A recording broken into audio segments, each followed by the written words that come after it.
আর্জেন্টিনার ম্যাচ, তো তারা হলো জার্সি পরে আসবে, আসার পর মানুষের ধোলাই খাবে। ছোট ছোট বাচ্চারা, বড় বড় মানুষরা হলো নেইমারের সাপোর্ট করে, তারপর হলো ব্রাজিলের জার্সি পরে আসে, তারপর মাইর খায়। তারপর সবাই তাদের পিঠে ইচ্ছা মতন পিঠে থেকে এই চলে যা চলে যা চলে যা, তারপর তারা যায় না। তারপর জর্ডান গোল দেওয়ার পর তারা লাফালাফি করে। মানে কি যে বলবো, তারা যে কেন আসে আমার আসলে কিছু বলার নেই। 7 আপ বলতে বলতে বলতে বলতে সবার গলা শুকিয়ে যায়, তাও তাদের লজ্জা হয় না। তাদের উচিত একটু লজ্জা থাকা।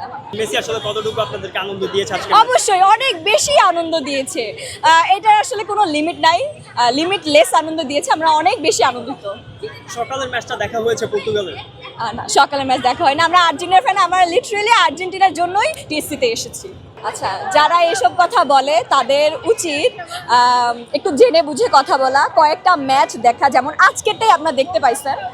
এটা ভুল কথা, মেসি ছাড়াও আর্জেন্টিনা কেপেবল, মেসি ছাড়াও আর্জেন্টিনা জিততে পারে, এ বিষয়ে কোনো সন্দেহ নাই। এবারকার বিশ্বকাপের পর অনেক খেলোয়াড় যাদের খেলা দেখে এখন আমরা বড় হয়েছি তারা অবসরে যাচ্ছে, সেই খারাপ লাগাটা আসলে খারাপ কাজ করছে না। আসলে কি বলবেন এই বিষয়টা, যেখানে চলে যাচ্ছে আসলে?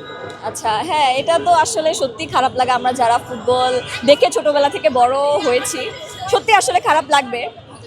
এই খারাপ লাগা নিয়ে সামনে এগিয়ে যেতে হবে, এতটুকুই।